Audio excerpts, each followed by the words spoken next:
एक समुद्री डाकू ने दी बीरबल को चुनौती। बादशाह अकबर का दरबार चल रहा था। तभी महल के बड़े दरवाजे पर धड़ाम की आवाज आई। पहरेदारों ने देखा, लंबी दाढ़ी, लाल बंदना, हाथ में चमकती तलवार, कंधे पर तोता। एक असली समुद्री डाकू। वह दरबार में घुसा और गरजकर बोला, मैं हूं रेड ड्रैगन, 7 समुद्रों का बेताज बादशाह, और आज मैं बीरबल को चुनौती देने आया हूं। दरबार में सनसनी फैल गई। कुछ दरबारी तो मेज के नीचे छिप गए। अरे, यह तो सच में समुद्री डाकू है। पर बीरबल, वह हमेशा की तरह मुस्कुराते हुए बोला, चुनौती स्वीकार। चुनौती नंबर 1, मुझे वह चीज दिखाओ जो किसी भी खजाने से कीमती हो। समुद्री डाकू ने तलवार लहराते हुए कहा, मैंने समुद्र में लाखों खजाने लूटे हैं, सोना, चांदी, मोती, पर तुम वह चीज दिखाओ जो किसी भी खजाने से कीमती हो। पूरा दरबार चुप। बीरबल थोड़ा पास गया, अपनी उंगली समुद्री डाकू की छाती पर रखकर बोला, सबसे कीमती चीज है जान, जो अगर चली जाए तो खजाने का कोई मतलब नहीं। समुद्री डाकू कुछ सेकंड चुप, फिर बोला, बात तो सही है। दरबारियों ने राहत की सांस ली। चुनौती नंबर 2, मेरे तोते की भाषा समझाओ। समुद्री डाकू ने अपने कंधे पर बैठे तोते की ओर इशारा किया। यह तोता 12 देशों की भाषा समझता है। इसे पूछो कि मैं कितना शक्तिशाली हूं। तोता जोर से बोला, कौआ, कौआ। पूरा दरबार हंसने लगा। समुद्री डाकू गुस्से से लाल। इसका मतलब क्या है बीरबल? बीरबल ने हाथ जोड़कर कहा, जहां पनाह। समुद्री डाकू साहेब, तोता आपको कौआ कह रहा है, और कौआ वो होता है जो बस ऊपर ऊपर शोर करता है, असल बाजीगर नहीं होता। सब हंस पड़े। समुद्री डाकू का तोता ही उसे एक्सपोज कर गया। चुनौती नंबर 3, अगर तुम सच में बुद्धिमान हो तो मेरा जहाज ढूंढ कर लाओ। समुद्री डाकू ने दहाड़ लगाई, मेरा जहाज बंदरगाह पर है। अगर तुम असली बुद्धिमान हो तो बताओ, मेरे जहाज का नाम क्या है? दरबार में खुसर पुसर। ये कैसे पता चलेगा? बीरबल मुस्कुराया, बहुत आसान है। उसने पहरेदारों से कहा, बंदरगाह में जाकर वह जहाज ढूंढो जिसके कप्तान ने इतनी मूर्खतापूर्ण चुनौतियां देकर अपना दिन बर्बाद किया होगा। पहरेदार दौड़े और सच में एक जहाज मिला जिसका नाम था द ब्लाइंड पायरेट, अंधा समुद्री डाकू। दरबार ठहाकों से गूंज उठा। समुद्री डाकू की मूछें झुक गईं। अब बीरबल की बारी, अंतिम पलटवार। बीरबल बोला, अब मैं तुम्हें एक चुनौती देता हूं, समुद्री डाकू। डाकू चौंका। बोलो। बीरबल ने उसके सामने एक साधारण मिट्टी की प्याली रखी और कहा, अगर तुम इसमें समुद्र की पूरी ताकत भर दो तो मैं मान जाऊंगा कि तुम 7 समुद्रों के राजा हो। समुद्री डाकू हैरत में, ये कैसे मुमकिन है? बीरबल मुस्कुराया, जैसे तुम्हारी बाकी सारी चुनौतियां नामुमकिन थीं। बुद्धि में तूफान होना चाहिए, तलवार में नहीं। अकबर ने आदेश दिया। समुद्री डाकू, बीरबल ने तुम्हें हरा दिया। अब तुम वापस जाओ और हमसे पंगा मत लेना। समुद्री डाकू चुपचाप अपनी तलवार नीचे रखकर बोला, बीरबल, तुम सच में 7 समुद्रों के भी उस्ताद निकले। और जैसे आया था वैसे ही समुद्र की ओर भाग गया। समुद्री डाकू की वापसी और गुप्त खजाने का रहस्य। समुद्री डाकू रेड ड्रैगन दरबार से मुंह लटकाए चला तो गया, पर जाते जाते बोला, बीरबल, यह हार मैं नहीं मानूंगा। मैं वापस आऊंगा, वो भी ऐसी चुनौती लेकर जिससे तुम्हारी बुद्धि भी पानी मांग जाएगी। बीरबल मुस्कुराया, पर दरबारियों की हालत खराब थी। अरे अब ये फिर आएगा। अकबर बोले, चिंता मत करो। इस दुनिया में अगर कोई है जो समुद्री डाकू को भी हरा सकता है तो वह बीरबल है। अध्याय 1, रहस्यमय बोतल और समुद्र का संदेश।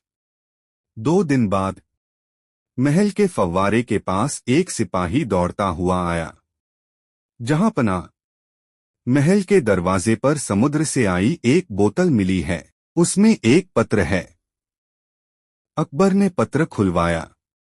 लिखा था, बीरबल, मैंने अपने गुप्त खजाने को एक ऐसी जगह छिपाया है जहां केवल सच्चा बुद्धिमान पहुंच सकता है।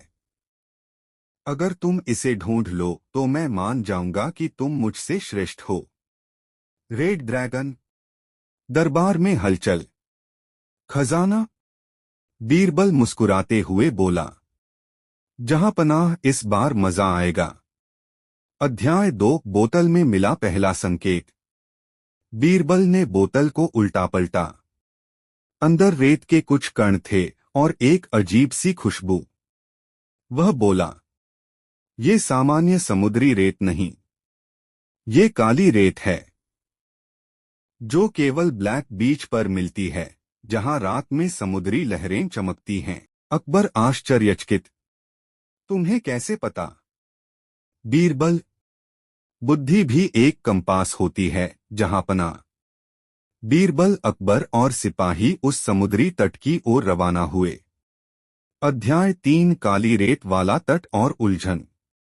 कई घंटों तक यात्रा करके वे काले समुद्र तट पर पहुंचे। वहां लहरें चमक रही थीं जैसे किसी ने उनमें सितारे घोल दिए हों। अकबर, कितना सुंदर है। बीरबल बोला, अब हमें इस रेत में दूसरा संकेत ढूंढना होगा। सिपाही 3 घंटे खोजते रहे पर कुछ नहीं मिला। तभी बीरबल मुस्कुराया। समुद्री डाकू कभी भी संकेत जमीन पर नहीं छोड़ता, वह तो ऊपर छोड़ता है। सबने आसमान की तरफ देखा। पेड़ पर नारियल की तरह लटका एक छोटा लकड़ी का संदूक। सिपाहियों ने उतारा। अंदर एक पर्ची। अगर खजाना चाहिए तो उसे खोजो जो समुद्र में चलते हुए भी पानी में नहीं भीगता। अकबर चकराए, भला ऐसा क्या है जो पानी में रहे और भीगे भी नहीं? बीरबल ने कहा, जहां पनाह, यह पहेली नहीं, संकेत है। जवाब है समुद्री जहाज का साया, शैडो, जो हमेशा पानी पर चलता है पर पानी उसे छू नहीं पाता। अध्याय 4, समुद्र की छाया और गुफा का रहस्य। वे जहाज की छाया का पीछा करते हुए समुद्र किनारे एक बड़ी चट्टान तक पहुंचे। अचानक चट्टान के नीचे का हिस्सा चमका। बीरबल बोला, जहां छाया खत्म होती है वहीं खजाने की शुरुआत होती है। चट्टान को हटाया गया। नीचे एक संकरी सुरंग थी। सब अंदर उतरे। सुरंग के अंत में एक शानदार गुफा और उसके बीचों बीच एक बड़ा लोहे का संदूक। अकबर उत्साहित, यह तो समुद्री डाकू का खजाना है। लेकिन जैसे ही संदूक खोला, अंदर सोना, चांदी, मोती नहीं, बल्कि एक कागज था। अकबर निराश, बस इतना? बीरबल कागज पढ़ने लगा। अध्याय 5, समुद्री डाकू की चाल। कागज पर लिखा था, बीरबल, अगर तुम यह कागज पढ़ रहे हो तो समझो तुमने मेरी सबसे घातक परीक्षा पास कर ली, क्योंकि असली खजाना मैंने नहीं, तुमने खोजा है, तुम्हारी बुद्धि। लेकिन अब मैं सच में अपना खजाना लेकर तुम्हारे महल आ रहा हूं। मिलते हैं बीरबल। Red dragon. अकबर बोले, अब यह फिर आया तो? बीरबल मुस्कुराया, जहां पनाह, जिसने पहेलियों से हार मान ली वह कभी सच में लड़ेगा नहीं। वह आएगा, पर इस बार उसके पास खजाना होगा। चुनौती नहीं। समुद्री डाकू की वापसी और अंतिम दिमागी जंग। भाग 2 में बीरबल ने समुद्र तट की पहेलियां हल करके वह कागज पाया था और उसमें लिखा था कि समुद्री डाकू रेड ड्रैगन अब खजाना लेकर खुद महल आएगा। अब आगे कहानी शुरू। अध्याय 1। महल में हलचल और समुद्र से आती अजीब आवाजें। 3 दिन बाद दिल्ली के महल में अचानक सींग जैसी आवाज गूंजने लगी। ऊ! पहरेदार घबरा गए। जहां पनाह। समुद्र से नहीं, शायद नदी से, या पता नहीं क्या। कोई अजीब जहाज आ रहा है। अकबर हक्के बक्के। नदी में जहाज? बीरबल मुस्कुराया। जहां पनाह, वह आ गया है। कुछ देर बाद महल के सामने एक बड़ा समुद्री जहाज खड़ा था, उस पर लाल झंडा, red dragon, king of 7 seas. और बीच में वही समुद्री डाकू, लंबी दाढ़ी हवा में उड़ती हुई, और कंधे पर बैठा उसका तोता जोर से चिल्लाता हुआ, कौआ कौआ। दरबार हंसी से गूंज उठा। डाकू ने इग्नोर किया। अध्याय 2। समुद्री डाकू का ऐलान। समुद्री डाकू ताज दरबार में घुसा। उसके साथ 2 बड़े संदूक थे। वह गरजकर बोला, बादशाह अकबर, बीरबल ने मेरी पहेलियां हल कर लीं। अब मैं वादा निभाने आया हूं। यह दोनों खजाने आपका। संदूक खोले गए। सोने के सिक्के, हीरे, मोती, मोरपंख, कीमती रत्न, शानदार चमक। दरबार में सनसनी। पर तभी समुद्री डाकू बोला, लेकिन बीरबल, एक अंतिम चुनौती भी है। अगर तुम हार गए तो मैं अपना खजाना वापस ले जाऊंगा और तुम्हें अपने जहाज पर नौकर बनाकर ले जाऊंगा। दरबारियों की आंखें फटी रह गईं। अकबर चिंतित। बीरबल ध्यान से। बीरबल शांत। कहिए, आपकी अंतिम चुनौती क्या है? अध्याय 3। अंतिम चुनौती। मेरे दिमाग में क्या चल रहा है? समुद्री डाकू ने अपनी तलवार जमीन में गाड़ दी और बोला, अगर तुम सच में बुद्धिमान हो तो बताओ, मैं इस वक्त क्या सोच रहा हूं? पूरे दरबार में पिन ड्रॉप साइलेंस। यह चुनौती असंभव लग रही थी। अकबर फुसफुसाकर बोले, बीरबल, सोच समझकर जवाब देना। बीरबल मुस्कुराया। वह समुद्री डाकू के कान में जाकर बोला, तुम अभी सोच रहे हो कि अगर मैं गलत जवाब दूं तो तुम्हें यह खजाना वापस मिल जाएगा। समुद्री डाकू चौंक कर पीछे हट गया। तो तुम्हें कैसे पता? दरबार ठहाकों से कांप उठा। अकबर बोला, चुनौती खत्म, जीत बीरबल की। लेकिन खेल अभी खत्म नहीं हुआ था। अध्याय 4। सच्चाई का खुलासा। समुद्री डाकू ने खींचकर कहा, ठीक है, तुम जीत गए, लेकिन अब तुम सच्चाई जानो। मैं असली समुद्री डाकू नहीं। पूरा दरबार अचंभित। वह बोला, मैं दरअसल एक व्यापारी हूं जो समुद्री डाकू बनकर समुद्र की सुरक्षा करता है। मुझे 7 समुद्रों में रेड ड्रैगन कहते हैं, क्योंकि मैं असली डाकुओं से लड़ता हूं। बीरबल शांति से बोला, मैं पहले ही समझ गया था। अकबर ने पूछा, कब? बीरबल हंसा। जहां पनाह, असली समुद्री डाकू कभी अपने खजाने की जगह नहीं बताता और न ही पहेलियां देता है।